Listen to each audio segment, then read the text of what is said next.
నమస్తే, నేను Vamshi. Welcome to I News. ప్రధానమంత్రి నరేంద్ర మోడీ డిగ్రీ పూర్తి చేశారా లేదా? కేంద్ర మాజీ మంత్రి స్మృతి ఇరానీ 10వ తరగతి ఇంటర్మీడియట్ పూర్తి చేశారా లేదా? మోడీ డిగ్రీ చేయకుండానే BA పూర్తి చేసినట్లు ప్రతిపక్షాలు చేసిన ఆరోపణలు నిజమెంత?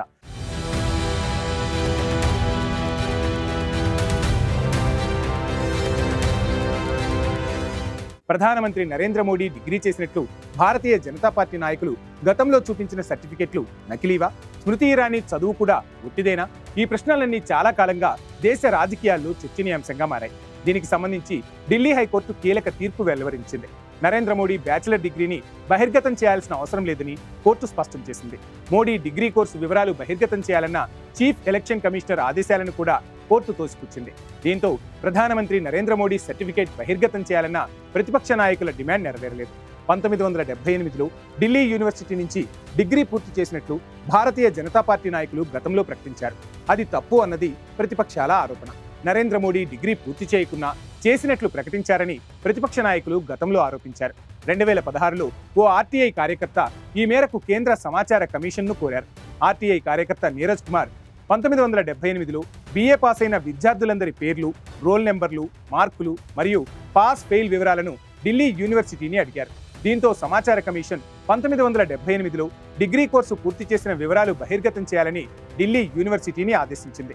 ఢిల్లీ యూనివర్సిటీ దాఖలు చేసిన పిటిషన్పై ఢిల్లీ హైకోర్టు న్యాయమూర్తి జస్టిస్ సచిన్ దత్తా సోమవారం తన తీర్పును వెలువరించారు. డిగ్రీని చూపించాల్సిన బాధ్యత విశ్వవిద్యాలయంకు లేదని కోర్టు పేర్కొంది.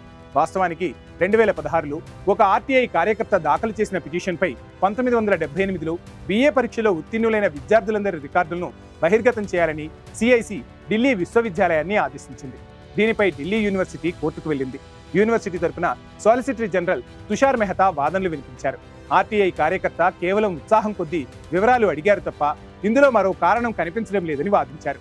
వ్యక్తిగత సమాచారం ఇవ్వాల్సిన అవసరం లేదని యూనివర్సిటీ తరపున వాదనలు వినిపించారు. RTI కార్యకర్త తరపున వాదించిన లాయర్ మాత్రం కోరిన సమాచారం బహిర్గతం చేయడం యూనివర్సిటీ బాధ్యత అన్నారు. యూనివర్సిటీలు సహజంగా నోటీస్ బోర్డులు, విశ్వవిద్యాలయ వెబ్సైట్లలో చాలాసార్లు వార్తాపత్రికల్లో పాస్ అయిన విద్యార్థుల వివరాలు ఇస్తాయి. ఇందులో గోప్యత ఏమీ ఉండకూడదు అని వాదించారు. సమాచార కమిషనర్ కూడా RTI కార్యకర్త అభిప్రాయంతో గతంలో ఏకీభవించారు. ప్రభుత్వ సంస్థ అయిన యూనివర్సిటీ తమ సంస్థలో చదివిన వారి డిగ్రీ వివరాలు పబ్లిక్ డాక్యుమెంట్గానే పరిగణించాలని పేర్కొంది.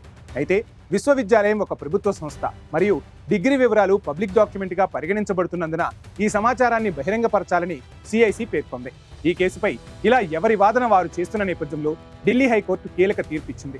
ఒకరి సర్టిఫికేట్ మరొకరికి అవసరం లేదని తేల్చి చెప్పింది. కోర్టు తీర్పు నేపథ్యంలో దేశవ్యాప్తంగా మరోసారి నరేంద్ర మోడీ డిగ్రీ సర్టిఫికేట్ పై చర్చ జరుగుతోంది.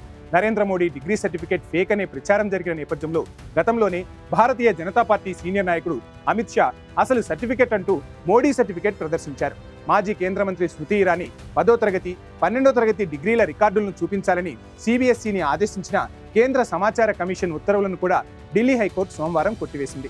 జస్టిస్ సచిన్ దత్తా మాట్లాడుతూ, ఒకరి విద్యా డిగ్రీ అనేది వ్యక్తిగత సమాచారమని, భారీ ప్రజా ప్రయోజనం ఉన్నప్పుడే దానిని బహిరంగపరచవచ్చునని అన్నారు.